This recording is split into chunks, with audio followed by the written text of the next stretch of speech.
செந்தில் பாலாஜி மற்றும் அவரது தம்பி அசோக்குமாருக்கு வந்து போலீஸ் வந்து வலை வீசிக்கிட்டு இருக்காங்க. தாவேக்காவில் உள்ள எம்எல்ஏக்கு வந்து 35 கோடி ரூபா பேரம் பேசி, அதாவது குதிரை பேரம் பேசி வந்து மாட்டிக்கிட்டு இப்போ செந்தில் பாலாஜிக்கும் அவரது தம்பிக்கும் வந்து போலீஸ் வந்து வலை வீசிக்கிட்டு இருக்கு. இன்றைக்கு இந்த வீடியோ பற்றி தான் இன்றைக்கி நம்ம பார்க்க போகிறோம். இதுவரை நம்ம சேனலை சப்ஸ்கிரைப் பண்ணாதவங்க சப்ஸ்கிரைப் பண்ணி வச்சுக்கோங்க. அப்போ தான் நம்ம போடுற வீடியோ வந்து உங்களுக்கு உடனுக்குடனே வந்து சேரும்.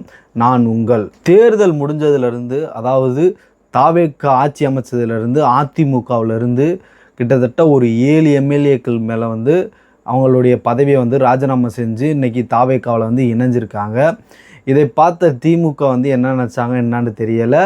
அதாவது செந்தில் பாலாஜி டீம் வந்து என்ன நினச்சாங்கன்னா, தாவேக்காவில் உள்ள எம்எல்ஏக்களை வந்து பேரம் பேசலாம்னு அவங்க வந்து ஒரு முயற்சி செஞ்சுருக்காங்க. அதோட விளைவாக தான் இன்றைக்கி வந்து செந்தில் பாலாஜி அவரோட தம்பி அசோக்குமாரி வந்து காவல்துறை வந்து தேடுற அளவுக்கு நிலைமை ஆகிப்போச்சு.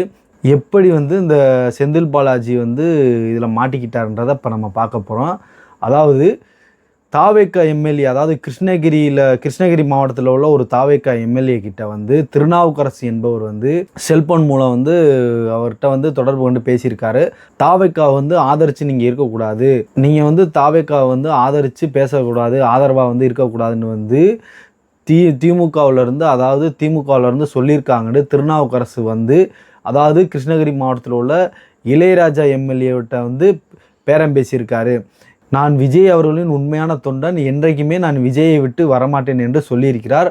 அதையும் மீறி அந்த திருநாவுக்கரசர் என்பவர் வந்து இவருக்கு வந்து கொலை மிரட்டலும் விடுத்திருக்கிறார். அதாவது நீ எங்களுக்கு ஆதரவிக்கலை, நாங்கள் சொல்கிறத கேட்கலேன்னா உன்னைய வந்து கொலை செஞ்சிடும், உன் குடும்பத்தை சும்மா விட மாட்டோம் அப்படின்ட்டு கொலை மிரட்டலை வந்து விட்டுருக்காங்க.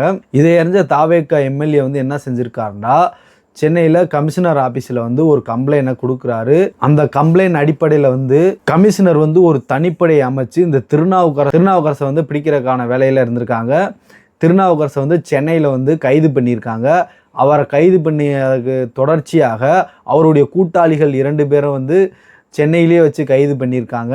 மேலும் வந்து இந்த பேரம் பேசியதில் வந்து கரூரை சேர்ந்த 2 நபருக்கும் வந்து தொடர்பு இருந்தது.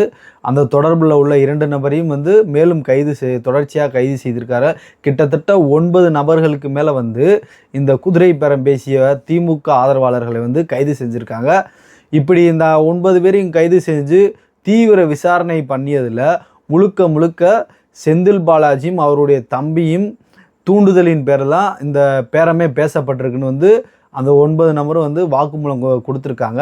இதன் அடிப்படையில் வந்து காவல்துறை வந்து செந்தில் பாலாஜி மற்றும் அவருடைய தம்பியை வந்து தேடுதல் வேட்டையில் இறங்கியிருக்காங்க. ஆனால் இன்றைக்கு அவர்கள் இருவருமே தலைமறைவாக இருக்கிறார்கள்.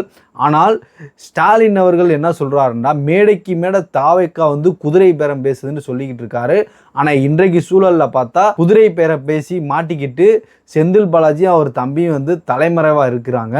இப்போ இதை பற்றி எந்த மேடையில் போய் ஸ்டாலின் அவர்கள் பேச போகிறான்னு தெரியல. திமுக குதிரை பேரம் பேசுதுன்னு வந்து எந்த மேடையில் பேச போகிறான்னே தெரியலை. அதனால் இந்த 2026 அரசியல் வந்து பெரிய மாற்றத்தை ஏற்படுத்தியிருக்கிறது. அதாவது ஏடிஎம்கேல உள்ள எம்எல்ஏக்கள் வந்து அங்கே உள்ள எடப்பாடி பழனிசாமியோட தலைமை சரியில்லைன்னு தான் அங்கே உள்ள எம்எல்ஏக்கள் வந்து ராஜினாமா செய்து தாவேக்கால இணைகிறாங்க. இது வந்து இவங்க வந்து குதிரை பேரம் பேசுனாங்கன்னு திமுக வந்து சொல்லுது. ஆனால் திமுக இன்னைக்கு வந்து கையும் காலுமாக சிக்கியிருக்குது. அதாவது செந்தில் பாலாஜியும் அவர் தம்பியும் வந்து கை காலுமாக சிக்கியிருக்காங்க. இதை பற்றி திமுகவோட தலைவர் ஸ்டாலின் வந்து இதை பற்றி எதுவுமே பேசலை.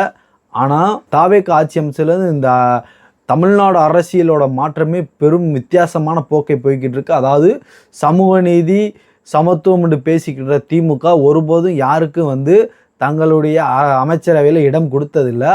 ஆனால் தாவேக்கா வந்து ஆட்சி அமைச்ச முதல் ஆட்சியிலே வந்து அனைத்து கூட்டணி கட்சிகளுக்கும் தங்களது ஆட்சியிலும் அதிகாரத்திலும் பங்கை வந்து அளிச்சிருக்காங்க.